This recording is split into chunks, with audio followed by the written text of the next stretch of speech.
Movie के start होते ही हमें कुछ साल पहले का टाइम दिखाया जाता है, जहाँ पर कुछ वर्कर्स एक माइन में काम कर रहे होते हैं। उन पर नजर रखने के लिए एक डॉक्टर भी वहाँ पर होता है, जिसे एक आदमी बताता है कि काम के दौरान वर्कर्स को यहाँ पर कुछ रेडिएशंस यानी शुआएं महसूस हुई और उन्हें लगा कि शायद यहाँ पर यूरेनियम है और वो बहुत खुश हो गए। उन्होंने बड़ी बड़ी मशीनरीज यहाँ पर मंगवा ली और काम शुरू कर दिया कि देखते ही देखते काम के दौरान वो जमीन अंदर घुसने लगती है, यानी एक गार में जाने लगती है। तो डॉक्टर अपनी टीम को लेकर उस केव के अंदर जाते हैं, यानी जमीन के नीचे। तो वहाँ पर उन्हें एक बहुत बड़े जानवर का स्केलेटन मिलता है, यानी ढांचा। जब डॉक्टर उस पर गौर करते हैं तो उन्हें पता चलता है कि ये कोई स्केलेटन नहीं है, बल्कि वाकई में एक बहुत बड़ा जानवर है जो यहाँ पर सो रहा था और रोशनी पड़ने पर ये जिंदा हो गया था। और फिर हमें ये दिखाया गया कि वो जानवर केव से निकलकर समंदर की तरफ चला गया था। दूसरी तरफ जापान में हमें एक साइंटिस्ट दिखाया जाता है जो कि फोन पर किसी से बात कर रहा था कि जिस जगह से वो जानवर निकला था वहाँ से अर्थक्वेक होता यहाँ तक आ रहा है। उसका उस जगह पर एक प्लांट होता है। वो कहता है कि अगर ऐसे ही चलता रहा तो मुझे तो अपना प्लांट खत्म करना पड़ेगा। तभी उसकी वाइफ आती है और वो अपनी वाइफ और अपने बेटे फोर्ड को लेकर वहाँ से चला जाता है। वो अपनी वाइफ से कहता है कि जो अर्थक्वेक के झटके आ रहे हैं ये मुझे कोई अच्छी बात नहीं लग रही, तो तब तक तुम मेरे प्लांट के पास मेरी कुछ टीम के साथ रहोगी। फिर हमें वही साइंटिस्ट एक लैब में दिखाया जाता है जो कि पता लगा रहा था कि असल में ये अर्थक्वेक के झटके आ कहाँ से रहे हैं, लेकिन उनमें से किसी को कुछ भी पता नहीं चल रहा था। तो वो कहता है कि सब मशीनरीज ऑफ कर दी जाए, क्योंकि हम नहीं जानते कि ये झटके किस चीज के हैं और कहीं ये हमें नुकसान न पहुंचा दें। इसी के साथ वहाँ पर फिर से अर्थक्वेक आने लगता है और साइंटिस्ट की वाइफ भी वहाँ पर आ जाती है। वो वहाँ से भागने लगती है और चैम्बर में ब्लास्ट होने की वजह से एक पॉइजनस गैस यानी जहरीली गैस उसकी तरफ बढ़ने लगती है। साइंटिस्ट अपनी वाइफ को बचाने के लिए आगे बढ़ता है, लेकिन तब तक बहुत देर हो चुकी थी और गैस पूरी तरह से उस कैबिन में फैलने लगी थी। तो उसकी वाइफ उससे कहती है कि दरवाजा बंद कर दो इससे पहले कि गैस यहाँ तक पहुँच जाए।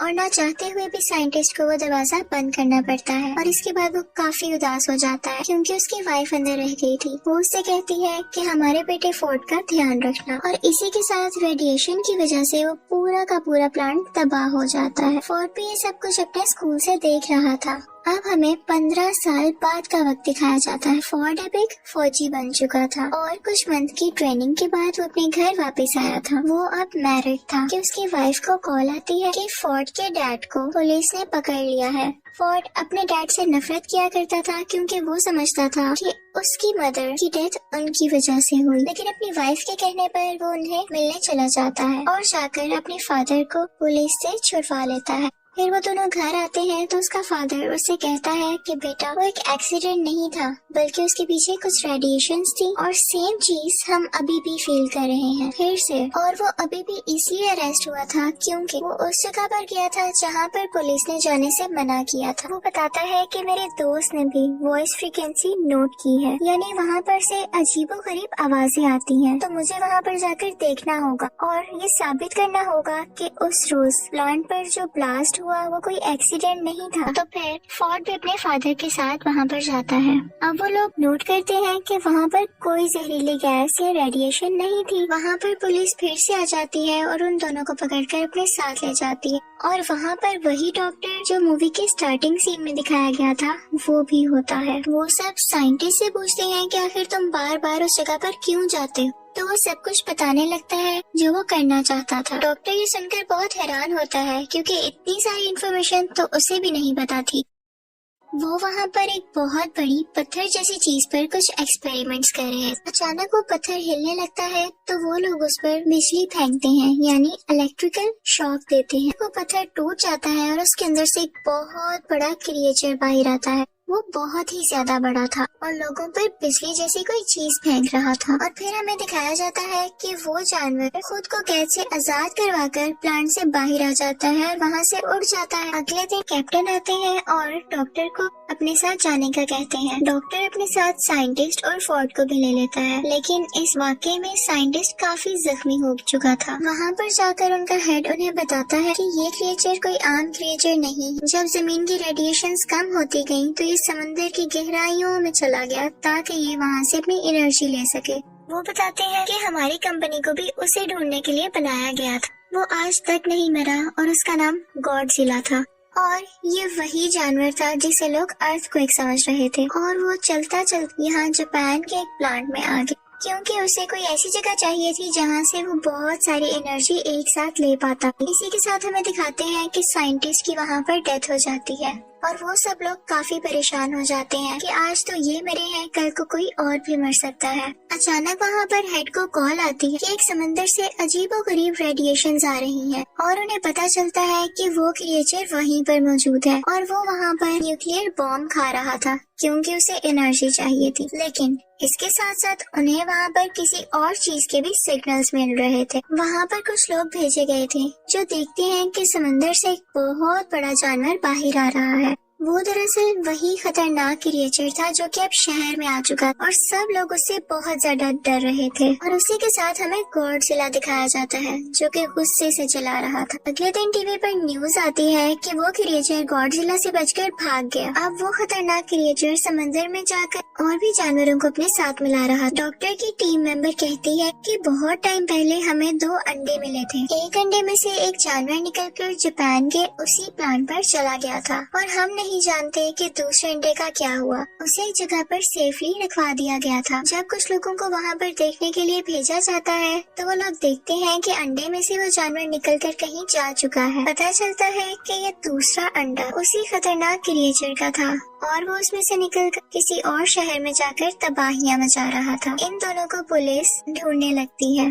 फिर हमें दिखाया जाता है कि डॉक्टर टीवी पर दूसरे क्रिएचर की फुटेज देख रहे होते हैं। वहाँ पर वो नोट करते हैं कि इस क्रिएचर के तो पर ही नहीं है जैसे पहले क्रिएचर के थे। रिसर्च करने पर उन्हें पता चलता है कि ये फीमेल है और पहला क्रिएचर मेल था। अब क्योंकि फोर्ड भी एक फौजी था तो उसे आर्मी के साथ हर जगह भेज दिया जाता है कि वो उन क्रिएचर्स को रोक सके। दूसरी तरफ हमें कैप्टन बताता है कि वो क्रिएचर्स बहुत तबाही कर रहे हैं। तो हेड उनसे कहता है कि हमें इन्हें एक बहुत ही खतरनाक बॉम्ब से उड़ाना पड़ेगा। तो कैप्टन कहता है कि इससे तो उन्हें फायदा होगा क्योंकि उन्हें न्यूक्लियर एनर्जी चाहिए और इससे वो और ज्यादा स्ट्रॉन्ग होंगे। तो हेड कहता है कि हम इसके सिवा कर भी क्या सकते हैं, रिस्क तो लेना होगा।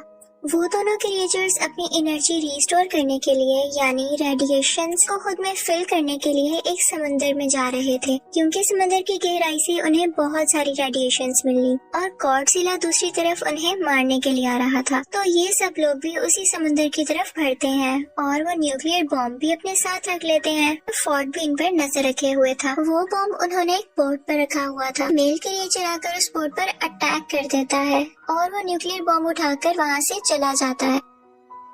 अब वो दोनों क्रिएचर्स उस बॉम्ब को लेकर वहाँ से दूर चले गए थे क्योंकि उन्हें वो चीज मिल गई थी जिससे उन्हें बहुत सारी एनर्जी मिलने वाली थी। आर्मी का और हेड का ये प्लान अब पूरी तरह जाया हो चुका था। वो लोग सोचते हैं कि हमसे तो कुछ भी नहीं हो पाएगा तो शायद गॉडजिला हम सबकी जान बचा ले। फिर हमें दिखाया जाता है कि वो क्रिएचर्स शहर में बहुत तबाही मचा रहे थे, लेकिन लकीली गॉडजिला भी वहाँ पर आ जाता है और आर्मी भी वहीं पर थी। फिर हमें दिखाया जाता है कि गॉडजिला इस क्रिएचर के सामने आ जाता है और ये लोग लड़ने लगते हैं। ये बहुत ही बड़े थे और लड़ते लड़ते बहुत चीजें डिस्ट्रॉय कर रहे थे तो सब लोग पीछे हट जाते हैं। यहाँ पर अभी सिर्फ मेल क्रिएचर ही मौजूद था तो गॉडजिला उससे आसानी से लड़ पा रहा था और उसे मारने ही वाला होता है कि पीछे से फीमेल क्रिएचर आकर उस पर अटैक कर देती है और अब गॉडजिला इन दोनों से अकेला लड़ रहा था। यहाँ पर गॉडजिला के लिए उन दोनों को मारना काफी मुश्किल हो रहा था। दूसरी तरफ हमें दिखाया जाता है कि आर्मी को अंडरग्राउंड यानी जमीन के नीचे एक घोंसले में बहुत से अंडे मिलते हैं जो कि फीमेल क्रिएचर ने दिए थे और गॉडजिला के लिए उनको हराना काफी मुश्किल हो जाता। आर्मी वहाँ पर एक बॉम्ब पर टाइमर लगाकर बाहर आ जाती है और जल्द ही वो बॉम्ब ब्लास्ट हो जाता है और सब के सब अंडे उसमें हट जाते हैं। जब मेल और फीमेल दोनों क्रिएचर ये देखते हैं तो उन्हें अपने अंडों की फिक्र होने लगती है और वो दोनों गॉडजिला को छोड़कर उस तरफ भागते हैं। अब उस धमाके से गॉडजिला को ये फायदा हुआ कि उस धमाके की रेडिएशंस गॉडजिला में एनर्जी की तरह जाने लगी और उसने वही एनर्जी यूज कर अपने मुंह से उन दोनों क्रिएचर्स पर फेंकी और अब गॉडजिला काफी स्ट्रॉन्ग हो चुका था और वो दोनों क्रिएचर्स से पूरी ताकत से लड़ रहा था। और यहाँ पर गॉडजिला मेल क्रिएचर को मार देता है। तो ये देखते हुए फीमेल क्रिएचर को काफी गुस्सा आता है और उसे इस बात का भी गुस्सा था कि आर्मी ने उसके अंडों को मार दिया। तो वो फोर्ट की तरफ बढ़ती है, लेकिन गॉडजिला उसे पीछे से आकर पकड़ता है और उसका मुंह खोलकर अपने मुंह से सारी की सारी रेडिएशंस उसके अंदर डाल देता है, जिसकी वजह से उसे बहुत पेन होने लगती है और वो मर जाती है। फोर्ट भी यहाँ पर काफी जख्मी हो चुका था, लेकिन आर्मी उसे ठीक करने के लिए वहाँ से ले जाती। अगले दिन हमें गॉडजिला दिखाया जाता है। लोग समझ रहे थे कि वो मर चुका है, लेकिन वो थक चुका था और अपनी आंखें बंद कर लेटा हुआ था कि अचानक वो उठता है और वापस समुद्र में जाने के लिए चलने लगता है। वो इनफैक्ट यहाँ पर किसी को कोई नुकसान नहीं पहुँचाने आया था। उसकी दुश्मनी तो बस उन खतरनाक क्रिएचर्स से थी और अब जैसा कि उसने उनको मार दिया तो वो वापस समुद्र में चला जाता है। और अब दिखाया जाता है कि फोर्ड भी अपनी बीवी और बेटे के पास चला गया था और सब कुछ यहाँ पर ठीक हो जाता है। इसी के साथ मूवी भी एंड होती है। Thank you for watching.